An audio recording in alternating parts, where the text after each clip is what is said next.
AI is going to change education. AI in and of itself is going to change a lot of industries. I taught adults and I was teaching small children. I could see very quickly when the lesson was over the heads of a number of kids, right? I could see it. You get that, right? The kid goes like this. They're looking at you and then they go, and you can see them drift away. When you're chatting with ChatGPT and then you're like, what do you think they're like more open then? Because it's like you have less judgment, or at least you know that, you're talking to someone which has more knowledge and less judgment. Two types of knowledge that organizations struggle with: tacit and explicit. Tacit knowledge is power. Explicit knowledge is shared. Why is it shared? Because you wrote it down. The minute it's written down and put somewhere, somebody else can read it. So creating systems that take the tacit knowledge and move it quickly into the explicit knowledge is really where organizations have to go. Always been the power of the best teachers is their classrooms come with that social environment. Hello and welcome to another episode of BetterTech podcast. Today we have with us Scott Andersen. Scott is a distinguished solution architect at Verizon Enterprise Solutions. He has been working in the industry and developing people and developing solutions. So welcome, Scott, to our podcast. And maybe we start with a quick introduction of what you are currently doing and how we are here. Sure. So, as you said, my name's Scott Andersen, Distinguished Solutions Architect. I've been in the industry for more than 30 years, but when I first got out of college, I was actually a school teacher, and I started my my professional journey as a school teacher. I taught what I used to say was the universe in 15-minute goals, because I taught second grade, so I taught literally everything in second grade. At the same time, I actually started an international teaching society that once upon a time had many, many thousand members. We don't exist anymore because I don't teach anymore directly. I teach adults, which is much harder than children. But that's kind of me in a nutshell. Former teacher, longtime IT guy.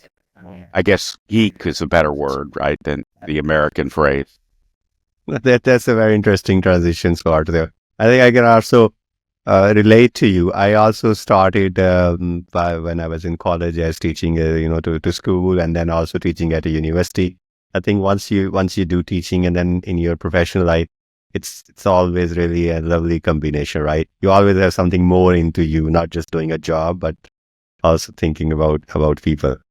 So, Scott, I think now we have, this whole new AI era in action. So how do you see AI redefining the traditional learning experience, particularly in this digital world now? Well, I think, so first of all, AI is going to change education. AI in and of itself is going to change a lot of industries. I would argue that we're not to AI yet. I would argue we're still in human developed machine intelligence. AI is going to be that time when the machine is able to think differently than a human would. I always equate it to the old joke about, or not joke, excuse me, the old experiment about flight versus fight. Every human being on Earth will respond either fight or flight.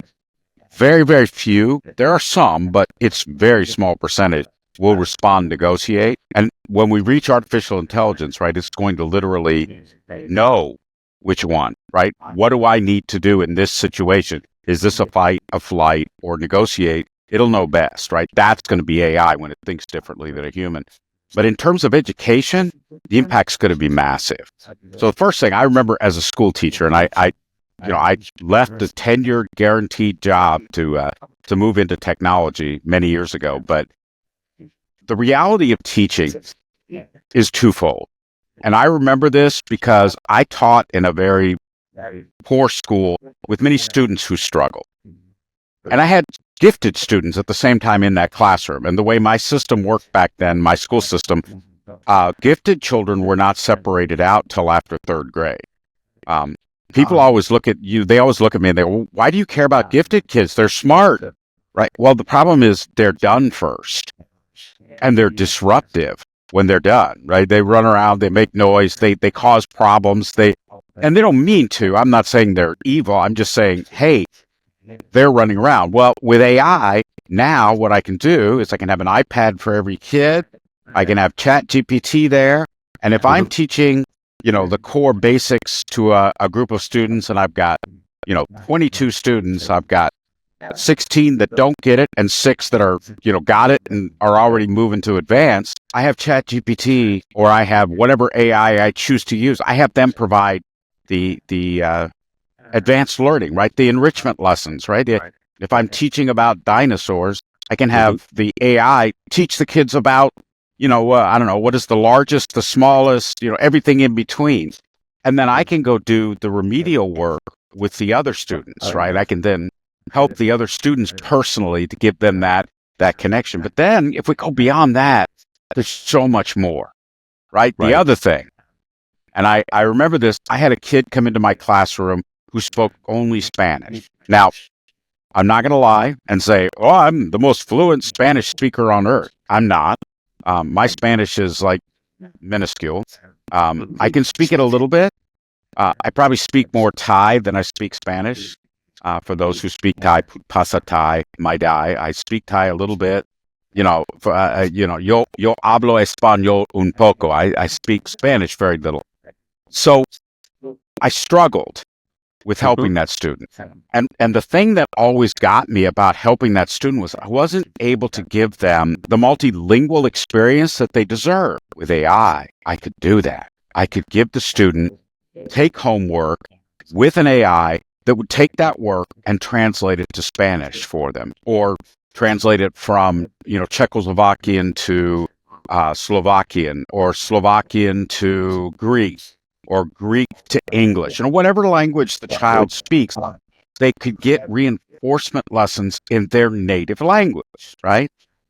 And then the last thing, and I'll end with the last thing. I can also help those children that are struggling by sending them home with that iPad and the AI, knowing what it is that they're not getting, right? What did they miss in the lesson?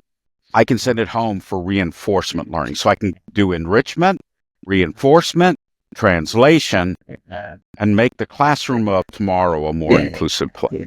So if I summarize what I get from you, it's like scaling vertically, like you gave the example of dinosaurs, so providing a lot of possible details from a certain topic, which AI enables now to the teacher, and also in a way scaling horizontally, like, multilingual capability, which would have been very difficult. By the way, you have impressive skills in languages already. So, but and maybe it's related to that topic. You already touched it, like to getting to individual students. So, in your opinion, how can AI effectively tailor educational content to meet the individual needs and interests for the students?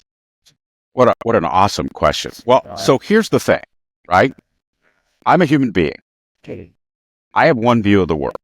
There's an American Air Force colonel named John Boyd, and he designed a decision-making process called OODA loops, OODA, observe, orient, decide, and act. And then there are feedback loops within those 4, right? But if you think about it, my orientation, right, is me, what I know, right? So if you ask me a question, Scott, my printer at home is not working. I'm going to troubleshoot that from my perspective, right? If you go ask Google, right, type it in, right? I can't type, my printer won't print, enter. Google will come back with, 100 different things you can do. But an AI that knows you is going to know what frustrates you. It's going to know what you don't like, but it's also going to know where your skills are. And it's going to come back to you and it's going to say, now, wait a minute. We've had these problems with printers before, haven't we? Yeah, a couple of times. Did you check and make sure it's plugged in? Right? It'll have the known problems, but then it will also know you. It will also have the advantage as a large language model with thousands of variations of the printer questions you're asking. However you ask it, it will know how to respond to you. So what you gain out of this is a more effective response system tailored to you that will deliver more effective results for you so that you can successfully get your printer working again? Great question. I love that question, Bill. Perfect. So let's say this enables us this, let's say, a kind of hyper personalization, right? For the if I may. Oh, I like that. Yep. Good phrase. Okay. So now let's say another aspect from learning, and that is engagement.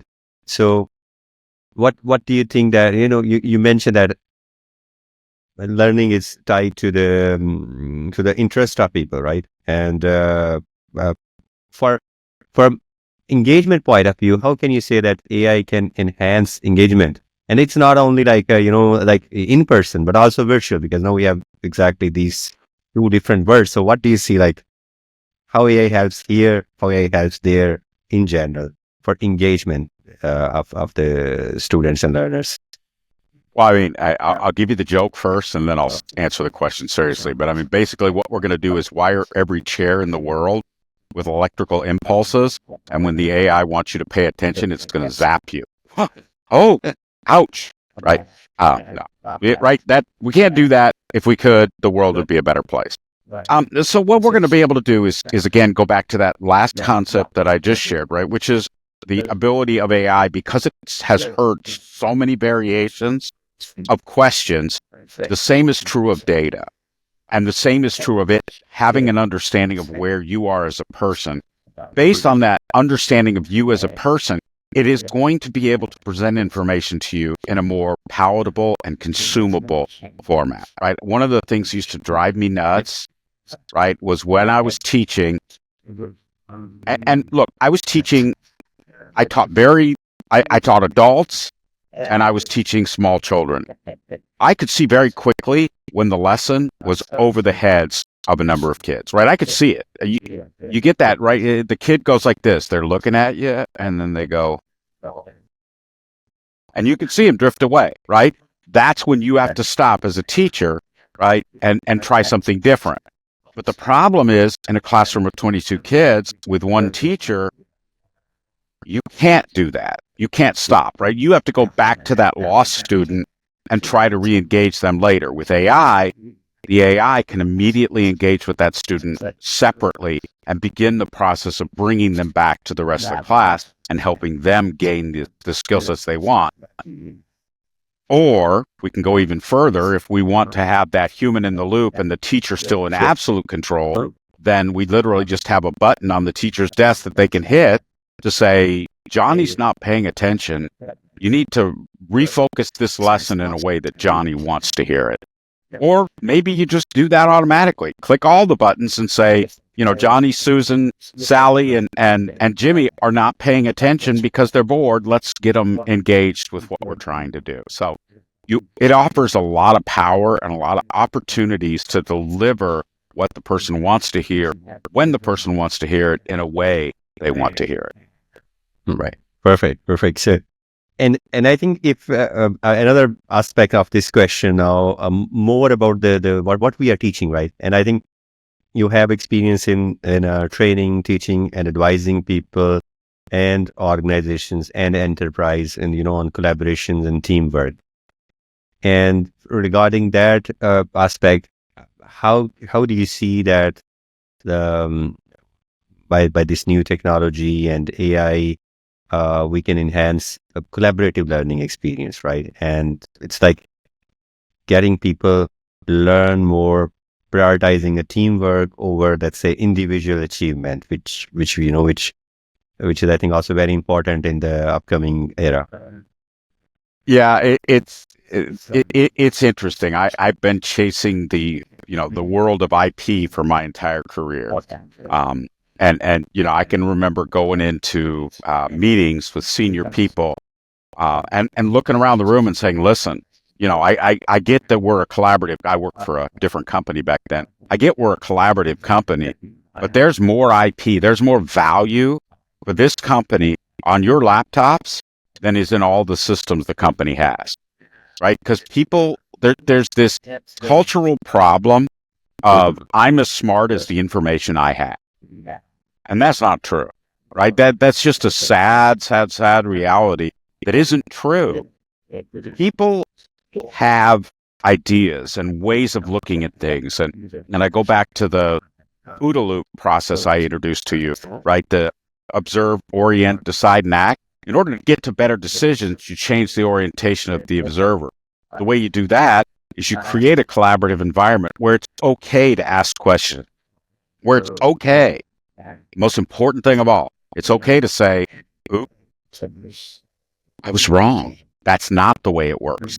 Let's look at this differently, right? So that open framework within an organization, that collaborative environment, well, AI is going to support that, because you'll be able to go to AI with a crazy idea, and the AI system will be able to say, yeah, I'm not going to tell anybody else about this, but this is not going to work, and it's kind of in crazy town. Let's back the bus out of this particular bus stop and go to a different one, right? Or the AI might say, well, look, that's not the way the organization has done things in the past, but maybe this is the better way to do it. Maybe we need to propose this, right? So you get a sounding board for crazy, which I know is something that people don't always consider important, but it really is very important. Well, I think that really resonated well to me, because it's very a lot of time. I think maybe you can comment on that. People are shy in boardrooms. You don't want to say something that it might be like. But with when you're chatting with ChatGPT, and when you're like, people are, but do you think they're like more open then, because it's like you have less judgment, or at least that you're talking to someone which has more knowledge and less judgment. So how do you see that, how people work together with AI?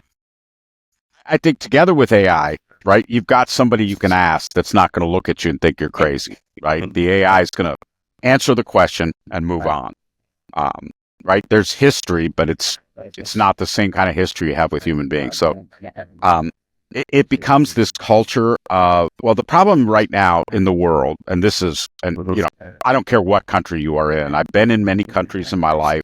I've been fortunate to travel the world multiple times, and I love every country I've ever been to, but I've run into this problem in every country in the world. There's no such thing as wrong. And wrong exists. We all know wrong, right? We all look around. We all see wrong, right? And you drive down the street and you look over and you see a homeless person. That's wrong. I don't care what country you're in. I don't care what the situation of that country is. Seeing someone homeless in a situation where they're no longer having the opportunity for society to help them, that's wrong. That's a bad thing, right? Wrong's okay. Wrong happens. Wrong exists. You got to have a culture in your organization where it's okay to be wrong. It's okay to stick your neck out. It's okay to go to crazy town and submit an idea. And I think AI really helps, because A, you get confidence, but B, you get the opportunity to share your idea. Sometimes you just need that pat on the back to say, you're not crazy, it might work. Perfect. So let's say this is now more from the individual side that AI helps, or maybe on a team level side. But from your experience, how can educational institutions or even organization, they can use AI to build high performance teams and create densities in knowledge sharing and innovation. So this keyword, I think, that I want to talk about, like how can they create it more like a knowledge sharing platform across the people? Oh, that's an awesome question. I literally just wrote an article about that on LinkedIn not more than a couple of months ago. So the concept of knowledge management, that is something that I've chased for many years. And obviously knowledge has problems. The first problem is, right, most people who are senior in their career or junior in their career or starting their career or anywhere in their career process, knowledge is power. Right? There's an old joke. It's an American joke. I apologize. It may not resonate as well globally, but it's a great joke, right? Which is the copier's broke. Oh, the copier's broke. Call Jim. Why Jim? He's the only one that knows how to kick it in the right place. Okay, that's the tacit knowledge that Jim has. kick the copier in the right place and it'll start to work again. So you have the two types of knowledge that organizations struggle with, tacit and explicit. Tacit knowledge is power. Explicit knowledge is shared. Why is it shared? Because you wrote it down. The minute it's written down and put somewhere, somebody else can read it.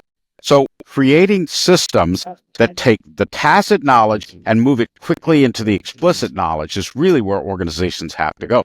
And that's the power of AI. There's an awesome device. It's called Cloud, Plaud. It's the most amazing device. I've used it for the last 6 months. I am addicted to it. I take it with me everywhere. It's a little thing. It fits on the back of my iPhone. Literally, it's about this big. It's on the back of my iPhone. It has software. It is AI software. It uses the microphones in the Plaud device to record meetings. And then it transcribes them. So now in a meeting, when I go, people don't have to worry about taking notes anymore. Well, you can do that with most meeting software today. But if you're in a meeting that is not a web meeting, right? Somebody's got to take notes. Somehow you got to have notes. You got to know what all that stuff is. That's information. That's knowledge. I can use Plaud to share information, to create that. Right? That's the only way you can really build that in an organization. Sorry. That's very interesting because a lot of time when I also, work with teams and engineers and, architects, and we also have to collect a lot of time knowledge, even today, for example. And I have to repeat a lot of things. For example, if I'm telling the team, we have done A, B, C, D technology. And what I started doing is like, okay, please guys, please record what I'm saying. This is what we have to do, at least so that I do not have to say it many times. And I think that's really a power that at least by using AI, we could record things, we could synthesize, we can summarize, we can make people available, and having device like that with us all the time. That's great. So yeah, but now maybe another topic which is related to ethics in AI powered learning, right? So what do you think are the biggest challenges in integrating AI into education, and how can educators overcome these barriers? And that's a really hard question. Good question. Hard question. I mean, the reality of I think ethics applies in two levels when we talk about education. The first is, what is the boundary line? What is the maximum boundary line where you can let AI step in, right? For example, if I have a kid who just doesn't get mathematics, I mean, they just don't get it, right? Nothing I can do, right? The concept of 2 apples and 2 oranges, the kid looks at you and keeps saying, no, that's not 4. That's not 4. That's 2 apples and 2 oranges. Why are you trying to confuse me with this math system, right? That's you're not helping me. So I think one of the ethical boundaries has to be, where should AI stop? Right? How far should AI go in pulling a child aside, right? Because I think, and particularly in the future, I think if we look at education, the biggest thing that education will be providing is socialization, right? Because we're going to be able to use AI to do the education of a lot of things, and the reinforcement and the recalibration of what the child didn't get, where we're going to need the school to be able to do, or where we're going to need, well, first of all, we're going to need to be able to teach English as a language that's spoken.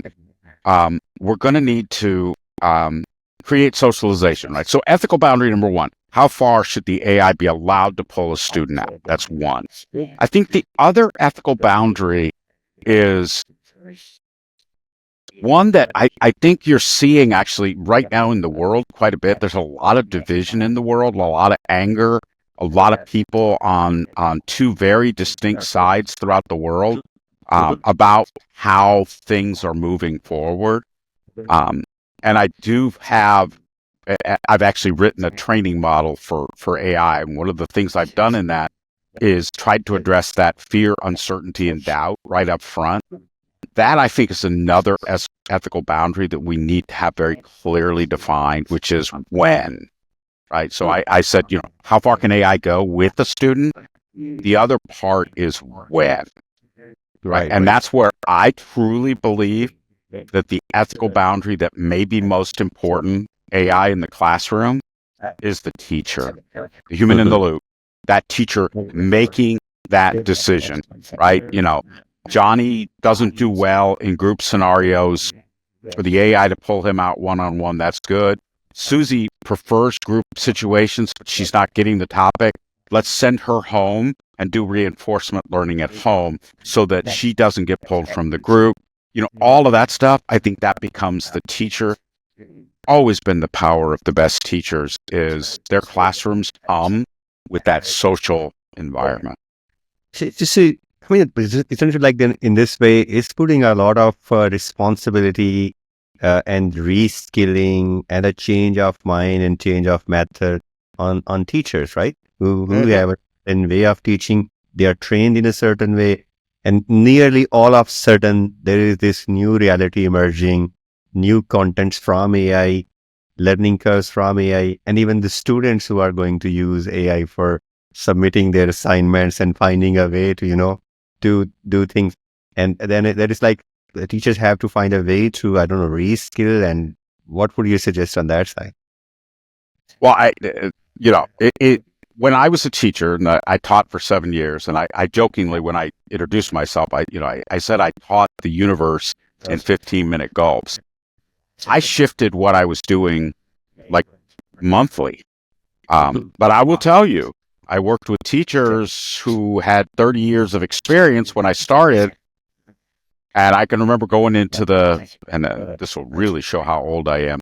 I went into the mimeograph room, which, for those in your audience that don't know, a mimeograph machine is the precursor of what became a copier. But it was manual. You literally cranked it. So if you wanted to make 30 sheets, you cranked it 30 times. It was a slow process. But I went into the mimeograph room to make copies for the next day for my kids because I came up with something really fun I wanted to do. And the teacher was in there doing sheets. And I'm like, oh, wow, you're really efficient. You're getting sheets ready. And she's like, yeah, I'm getting next year's sheets ready. And I walked out of that room thinking to myself, I don't know why that bothers me, but it does. It makes me sad because that means next year those kids are going to get the exact same experience as the kids did this year and the year before that and the year before that and the year before that. Education is an evolution within the classroom. You have to, by the end of a year, have a relationship with kids. They have to know who you are. When I started out, every year, I would tell my kids, or my kids would come into my classroom terrified because I was supposed to be the meanest teacher in my section of the building. At the end of every year, I would have to be telling the kids, now you have to protect my reputation as the meanest teacher. You have to tell every single kid that asks you, is Mr. A mean? Yeah, Mr. A is really mean. He's the meanest teacher I've ever had because I need that reputation because when I walked into the boys' bathroom and kids were messing around in the boys' bathroom that shouldn't be in there, I needed them to be scared of me. That was my job. But, that's the thing, right? You have to have that social environment and construct built. Yeah, Scott, I mean, if I say maybe it could be a bit controversial, but it is like that AI is then it has a potential to make smart people more smarter. And let's say if you are a bit lazier and complacent, then you become more, lazier because things are even more ready, right? You just go and use it. So it put a lot of responsibility, like how people have to, even at an individual level, as a student, as a teacher, as any individual, to make the best out of it, right? Well, there's a great book by Robert Heinlein called Lazarus Long, and he talks about the world's laziest man. The world's laziest man, and being lazy doesn't necessarily mean you don't work. It means you try to work smarter so you can get more done in less time. So maybe what AI is going to do, and I agree with you, AI is going to make smart people really smart. But AI may make lazy people that are smart even more efficient at what they're doing. And I think you'll end up with a situation where AI benefits everybody. So it's a good news. Yeah, Good news. I think so. That's great. That's great. Another topic. That's the future trends and maybe even the vastness of AI. You have experience, globally working with many organizations, many people. And how do you say that the AI in education can have different impact in different regions? What do you see? First of all, do you think that it may have different? And then if yes, then how could it affect education across different regions? So, as we talked about many years ago, I started a teaching society. It was international. It was on the internet. I think we had 15,000 members at one point. The dream of that organization, the dream that I had in starting it was the ability to share greatness. And that's what AI is going to bring us. So think about, I actually have a teacher. I lived in Thailand when I was a child, and I had a teacher who was Thai. And when I first was learning from this person, I didn't speak Thai well enough to understand how funny they were and how humorous they were. That's the power that AI is going to bring us.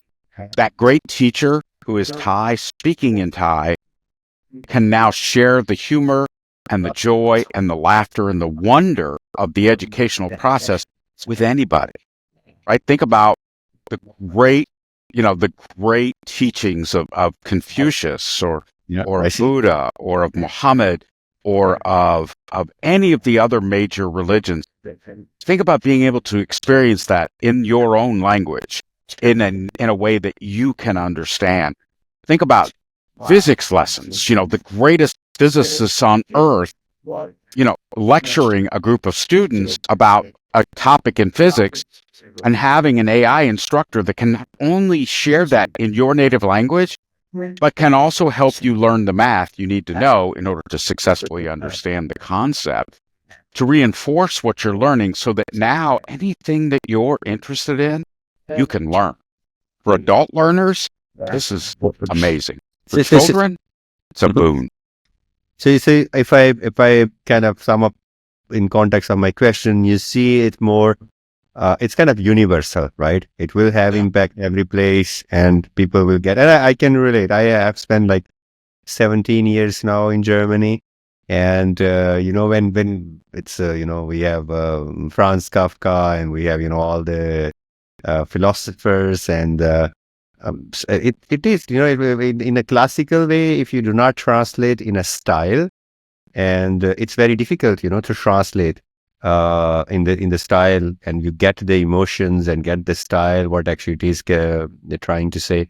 And I think it's great that if that part also, get translated to the learner, right? What actually the person, and I have of course also suffered that understanding the humor and even conveying the humor. It becomes a lot of time very awkward when you're trying to, send a joke from another culture and it's not translated well.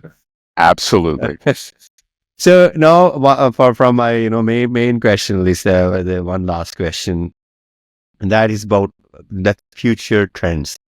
So, what do you think what trends or innovations will define the future of learning in the, let's say, next decade or so? Well, so first of all, I do believe AI is a massive trend in that. I believe within the school structure, the concept of ubiquitous connectivity, any device, any connection, any data source will be critical because AI is going to need that. AI is going to need the ability to connect to all sorts of things. I think the future, obviously number one has to be a more secure school future, right? It has to be safe to go to school physically and virtually. I do think the advances in AR and VR is going to make the learning experience more expansive. And by expansive, I literally mean, so the Apple Vision Pro came out. It's a spatial computer that they designed.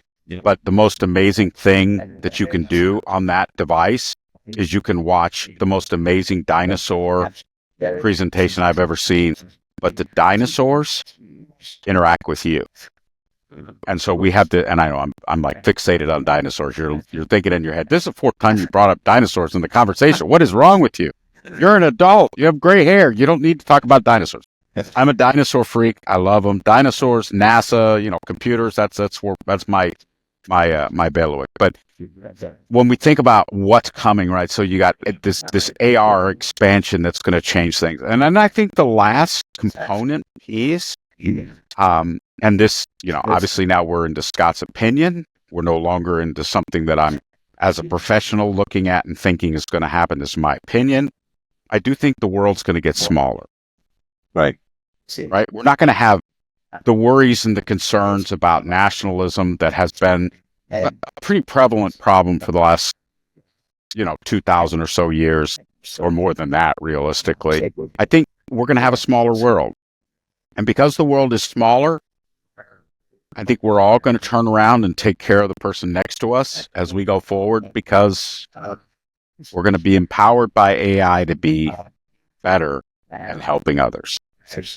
That's just my dream. No, opinion. That's very nice. And I think that were very insightful what you mentioned about, ubiquitous learning and, of course, AR, VR in their role.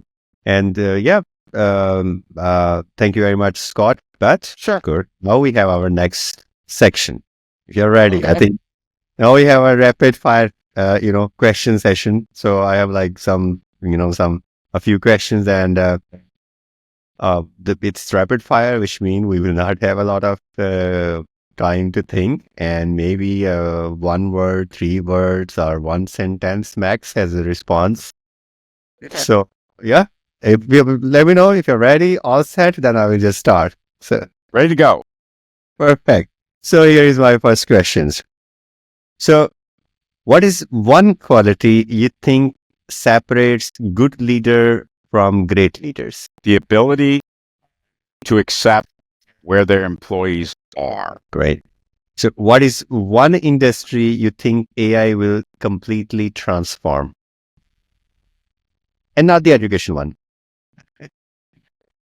Telecommunication. Very nice. So what's a habit or routine that keeps you at your best professionally? Reading. And the best advice you have ever received as a leader? Listen more than you talk. Great. 2 ears, 1 mouth, twice as much listening. Perfect. So what is the most underrated leadership quality in your opinion? Ethics. Okay. Being ethical. Perfect. Great. So a book or movie that you would recommend? Well, I'd recommend my own book, but I shouldn't do that. Not appropriate. I would probably say book I would recommend. Well, book or movie. I would recommend the movie Creator with Peter O'Toole. Okay, perfect. So which tech leader, past or present, do you most admire? Oh, that's hard because I don't admire any of them right now. But it's going to have to be, probably going to have to be Charles Babbage. Charles Babbage. So what's your favorite productivity tool or app? Depends on what I have to get done, but probably Microsoft Word. So great. So if you had to summarize your leadership philosophy in a tagline or motto, what would it be? Don't get caught. It's probably not a good one. I would probably say it's enter the room with the heart of a servant. Now my last question. That's very, very quick answer. We need it. So what is your favorite dinosaur? Sorry, that was mean. It's going to have to be Tyrannosaurus Rex. That's perfect. Sorry for that question, but I thought that since we are at dinosaur today, so it was Dinosaur Day. Yeah. So thank you very much, Scott, for today, for being with us and having this insightful discussion. And very light and very open. So on behalf of our team, thank you very much. Thank you. Had a blast. Yeah, you too. Bye bye.